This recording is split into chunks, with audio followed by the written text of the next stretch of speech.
Budiman Sujatmiko adalah pengkhianat reformasi. Pengkhianat reformasi. Semua di sini membicarakan Pancasila. Teman-teman, silakan.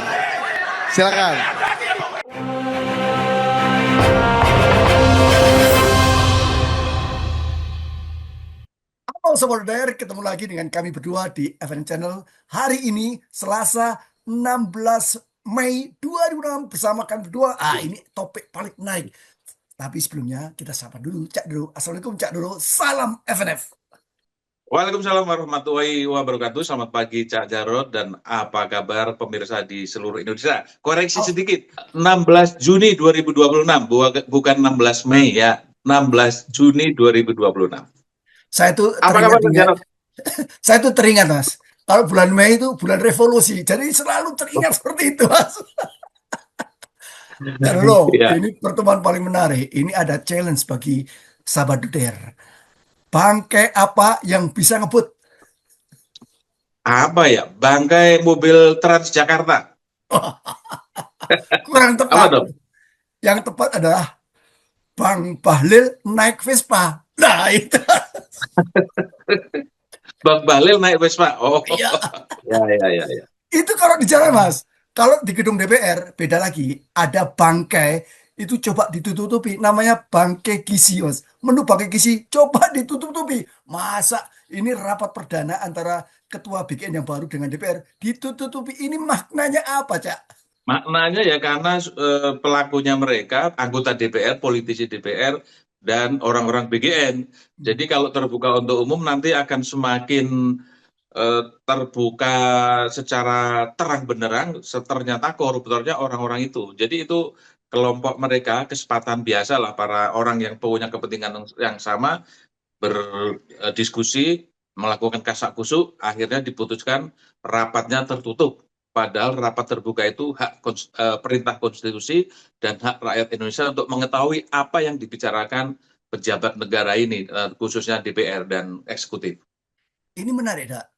Bagaimana di parlemen itu digelar diskusi antara kepala BKN dengan pimpinan DPR, Komisi 9 DPR. Tertutup, tapi ada, Cak, politisi-politisi yang mencoba mendekatkan diri, mengambil hati masyarakat. Termasuk ini demo ribut-ributan. Paling seru, tak? Bagaimana diskusi yang melibatkan 3 menteri ini dibubarkan paksa oleh mahasiswa UGM. Coba di-spell sedikit, Cak, dulu.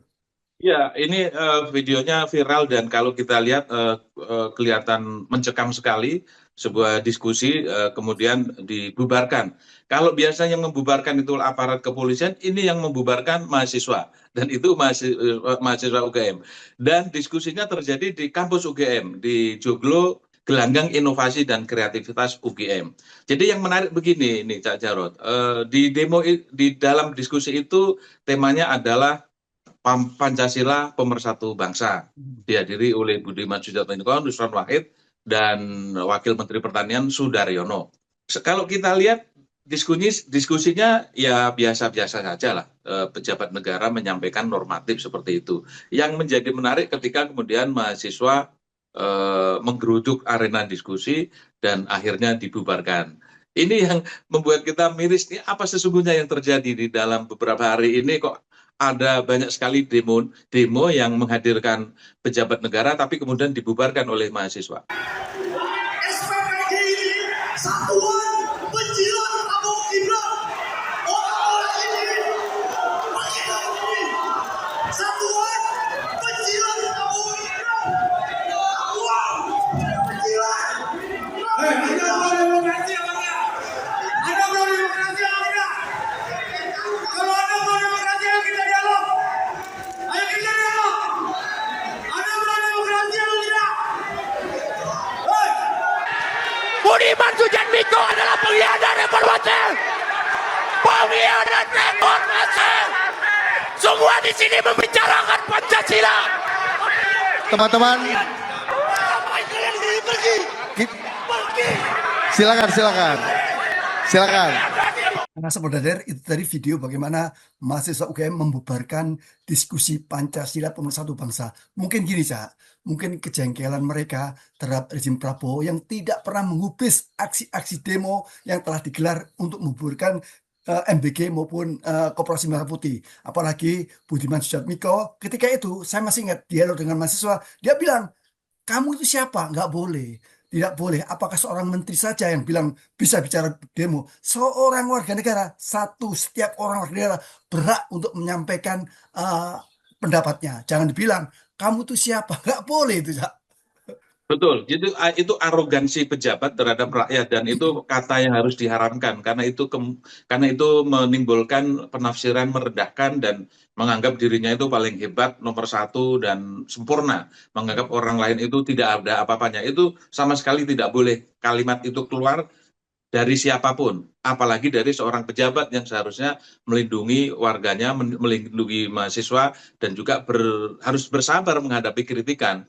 Nah, itu kalau nggak salah kejadian itu waktu diskusi di Semarang 12 Juni 2026 hari Jumat ya di Semarang di mana ada mahasiswa Undip dan juga Brawijaya. Tetapi di sisi lain ini Cak, kalau saya lihat kita supaya jernih memandang persoalan itu, di sebuah diskusi itu ada mahasiswa yang kelihatannya antusias sekali menyampaikan pandangannya, bahkan kemudian sampai agak menyinggung Budiman yang disebut sebagai logical fallacy, jadi kesalahan berpikir, kesalahan logika dari Budiman diserang dengan cara-cara seperti itu. Dan setelah selesai menyampaikan pandangannya, pendapatnya dan juga kata-kata kalimat kritisnya, si mahasiswa langsung pergi dari ruangan. Budiman mencegah untuk ayo kita diskusi, kita pengen tahu pikiran apa yang ada di mahasiswa itu, dan mahasiswa itu tidak mau, ingin mengajak diskusi di luar. Pertanyaan kita, bukankah itu arena diskusi? Bukankah itu bisa diperdebatkan di arena situ? Kenapa harus mengajak keluar kemana lagi? Jadi di sini ya kita melihatnya harus adil bahwa Budiman memang harus kita kritisi karena dia sekarang berada di ketiak rezim. Ya wajar kan dia Kepala Badan Pengentasan Kemiskinan. Kedua, Budiman itu dulu waktu dia di luar kekuasaan, idealismenya itu menginspirasi banyak orang dan orang suka dengan orasinya Budiman gitu. Kalau sekarang dia nyaman di dalam kekuasaan, itu yang kemudian menimbulkan semacam ingin menanyakan kamu ini sebetulnya gimana gitu, tidak sesuai dengan apa yang diperjuangkan dahulu, sekarang kenapa banyak diam hanya karena kekuasaan. Berarti bisa dinilai selama ini keras, selama ini mengkritisi dengan berani hanya tujuannya hanya sebuah kursi. Artinya sama aja dengan politisi yang lain. Itu yang ditanyakan oleh mahasiswa dan masyarakat secara umum juga mempertanyakan seperti itu. Tetapi di sisi lain ketika mahasiswa mengajak diskusi, kemudian setelah menyampaikan sesuatu kabur, itu kan tujuannya hanya untuk mengacaukan suasana sebetulnya. Dan itu terjadi juga di UGM. Ketika ada diskusi, meskipun kita juga nggak setuju diskusinya itu Pancasila pemersatu bangsa, sesuatu yang absurd ya, dan sudah sekian tahun Pancasila masih juga membicarakan Pancasila. Nah, kemudian mahasiswa masuk ke dalam arena diskusi dan membubarkan diskusi dengan kata-kata kotor. Nah, itu di dalam negara demokrasi itu tidak boleh. Di Semarang maupun di UGM itu tidak boleh seperti itu. Kalau yang namanya diskusi, ya diskusi di situ, debat di situ, selesai di situ. Harusnya begitu, Cak. Ada dua tokoh reformasi yang sekarang ini direkrut Prabowo sebagai bemper. Saya menyebut bemper, Budiman Sujatmiko dan Fahri Hamzah. Bagaimana dua-dua orang ini, Cak, membela mati-matian MBG. Wah, disebutkan ketika saya sebutkan dulu si Fahri Hamzah, menyebutkan, Prabowo kan sudah jelas, kalau ada korupsi kita tuntaskan. Nah, ini yang membuat marah ketika diskusi ada di sebuah televisi. Sama Budiman Sujatmiko juga itu, ketika dialog dengan seorang profesor, dia menyebutkan, ini MBG, ini program yang layak didukung oleh banyak orang. Tidak bisa dong, satu waktu hanya pendek, ini perlu waktu banyak. Ini satu, menciptakan entrepreneurship dan menciptakan banyak peluang-peluang kerja, langsung dipotong. Bentar, dia profesor dan sekaligus entrepreneur. Ya. Kalau saya entrepreneur, saya akan berpikir ulang untuk menjelaskan program itu langsung dengan ribuan SPPG. Harusnya diuji coba dulu 10 SPPG baru jalan. Kalau enggak jangan. Ini adalah pembenaran. Makanya mungkin mahasiswa jengkel dengan Budiman situ. Ini mungkin ya. Sangat mungkin juga dan bisa diterima cara-cara seperti itu karena terlalu diabaikan masukan, kritikan, dan juga ide-ide dari masyarakat yang melihat program ini sudah dari awal itu sudah bisa diprediksi bakal menjadi bancakan para pejabat, dan setelah menjadi kenyataan pemerintah rezim masih buta dan tuli. Jadi kalau kemudian terjadi kekerasan verbal itu ya harus bisa dimaklumi. Nah, ada yang mengatakan ini SPBG ketuanya diganti dengan malaikat pun tetap korupsi. Itu saking tetap ada korupsi. Itu saking apa ya? Saking hopelessnya. Saking bahwa program MBG ini memang syarat korupsi, siapapun bisa korupsi di situ. Bahkan termasuk pemilik dapur itu bisa korupsi dengan cara mengurangi porsi, mengurangi harga, dan banyak sekali celah itu yang sesuatu yang sudah terang benderang ditunjukkan oleh publik, pemerintah masih ngotot. Berarti kan kemudian ada pertanyaan, ini ada apa sesungguhnya MBG ini? Terjemahannya adalah yang memang program bancaan. Siapa yang makan di situ? Ya politisi. Tapi mereka menggunakan kedok rakyat miskin, kedok makanan bergizi, kedok memberdayakan UMKM, kedok mengangkat masyarakat sekitar. Sudah nggak dilakukan survei siapa masyarakat sekitar itu? Sekarang MBG sudah berjalan satu setengah tahun. Pernah nggak ada survei, ada penelitian, atau ada investigasi dari sekolah yang sudah mendapatkan MBG itu seberapa berpengaruh terhadap gizi mereka? Ada nggak perkembangan? Apakah sekarang menjadi tingginya rata-rata naik menjadi 2 cm misalnya? Apakah sekarang anak-anak itu menjadi cerdas? Ada nggak? Kalau mau fair lakukan itu. Jadi ngomongnya dengan data, bukan dengan narasi, bukan dengan argumentasi yang berputar di seputar itu saja. Dan betul, pemerintah sudah kewalahan akhirnya menggunakan buzzer yang selama ini dikenal tajam, kritis, skeptis, sinis, dan provokatif ketika ada di luar seperti Budiman dan Fahri Hamzah, tapi nggak mampu, tetap kalau menurut saya nggak akan mampu menghalau atau tidak akan berhasil menyetop keinginan masyarakat bahwa MBG ini harus dihentikan. Seberapapun keras nanti Budiman dan Fahri Hamzah menggunakan narasi yang berapi-api, tidak akan mampu karena sudah jelas, sudah sangat terang benderang, pimpinannya tiga-tiganya korupsi. Kemudian ketika mau investigasi, telusuri, mau diperbaiki oleh pemerintah, ternyata wakilnya ordal juga, orang dalam. Setelah ordal jadi ketua, rapat di DPR tertutup. Ini kan secara sistemik dan rapi untuk mengamankan kegiatan mereka dari tujuan-tujuan yang ingin ditutupi dari publik.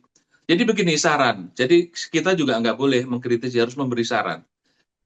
Uang 335 triliun itu, kalau memang mau mensejahterakan rakyat, bikinlah proyek padat karya di desa-desa. Perbaiki saluran di daerah tambang, pulihkan lingkungan yang rusak, di daerah pantai dibikin pasar-pasar ikan yang memadai. Itu melibatkan jutaan orang juga, dan uang itu dialihkan ke sana untuk subsidi. Dengan demikian orang-orang yang tidak punya pekerjaan bisa bekerja, ada penghasilan, dengan secara otomatis anak mereka pasti akan naik gizinya. Kan seperti itu yang bisa diterima oleh masyarakat, bukan program yang dikendalikan oleh pusat, oleh partai politik, oleh TNI, Polri, dan oleh pejabat yang dekat dengan lingkungan kekuasaan, dan mereka yang menikmati. Kan ini sesungguhnya yang diprotes oleh masyarakat luas. Benar, Cak.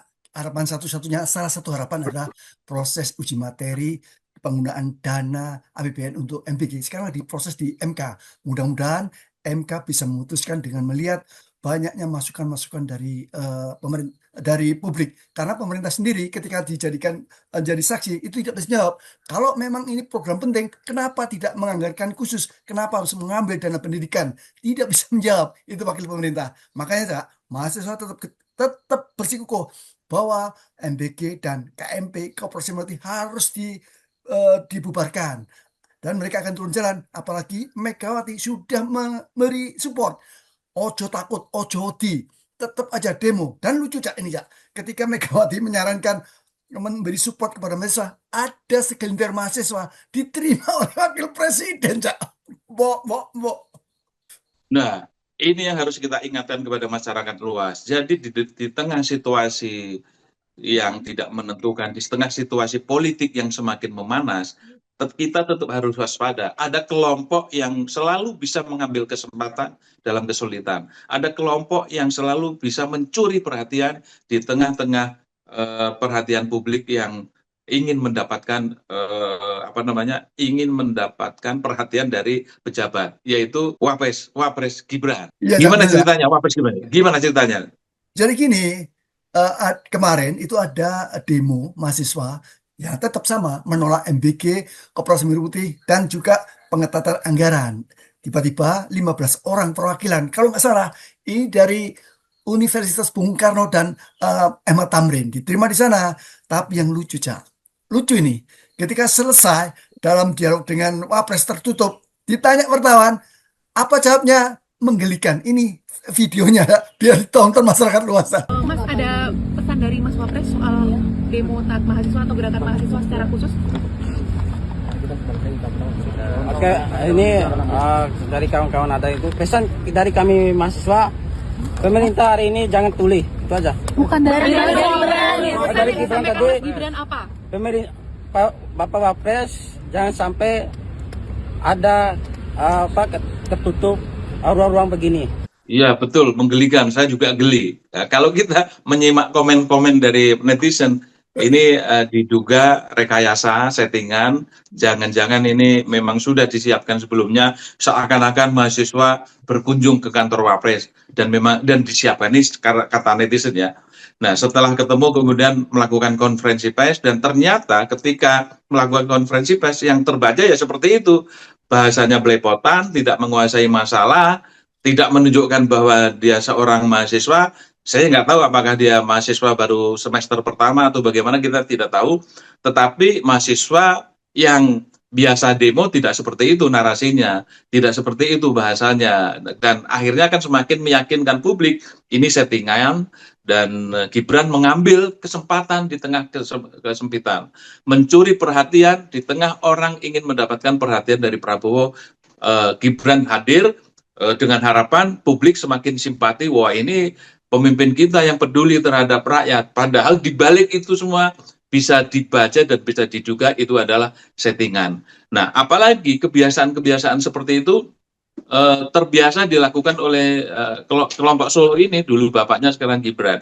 Ketika kemarin ada demonstrasi ojek online, sama ketika Pak Prabowo sibuk yang lain, Gibran masuk seakan-akan memberi harapan. Jadi saya ingin mengingatkan pada publik, yang dibutuhkan masyarakat bukan kehadiran, bukan sosok orangnya. Yang dibutuhkan adalah solusi dari persoalan. Jawabannya apa, narasinya apa, dan diimplementasikan. Nggak penting Gibran atau siapa yang hadir. Jadi publik sadarlah bahwa kadang-kadang rekayasa politik ini, settingan itu membius dan seakan-akan menenteramkan kita. Padahal itu permukaan, tidak substansial. Kalau memang Gibran ingin berdialog dengan mahasiswa, kenapa tidak di hari pertama ketika jaket kuning? Nah, ini mahasiswa keren.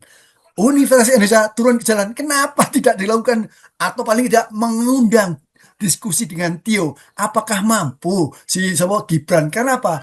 Ini kan saya skeptis ya, karena Gibran ini turunan bapak ya, turunan bapaknya penuh settingan kabel ya, terus gak ada percaya. Dia naik jadi Wapres, itu juga settingan sang paman di Mahkamah Konstitusi. Bayangkan tak, dari awal sampai terakhir tetap settingan tak? Betul, dan yang aneh juga masyarakat tidak sadar-sadar juga bahwa ini melanggar hukum dan memaksakan kehendak.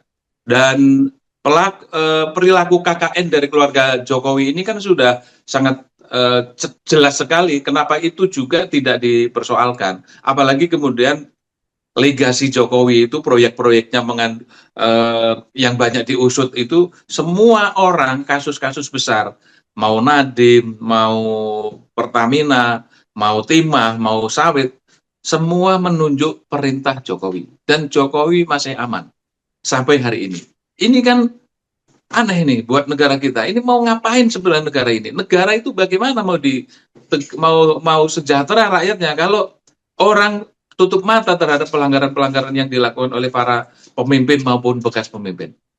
Kita yang berharap Pak Prabowo untuk lebih membuka diri dan seperti saran-saran banyak orang itu sisihkan dulu sesuai tadi. Karena apa?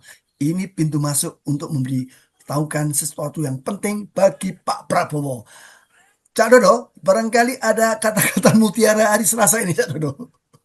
Kata-kata mutiaranya ya Pak Prabowo jangan terlalu asik dengan Pak Teddy. Asiklah dengan mahasiswa, dengan masyarakat, respon seluruh permintaan masyarakat karena masyarakat itu adalah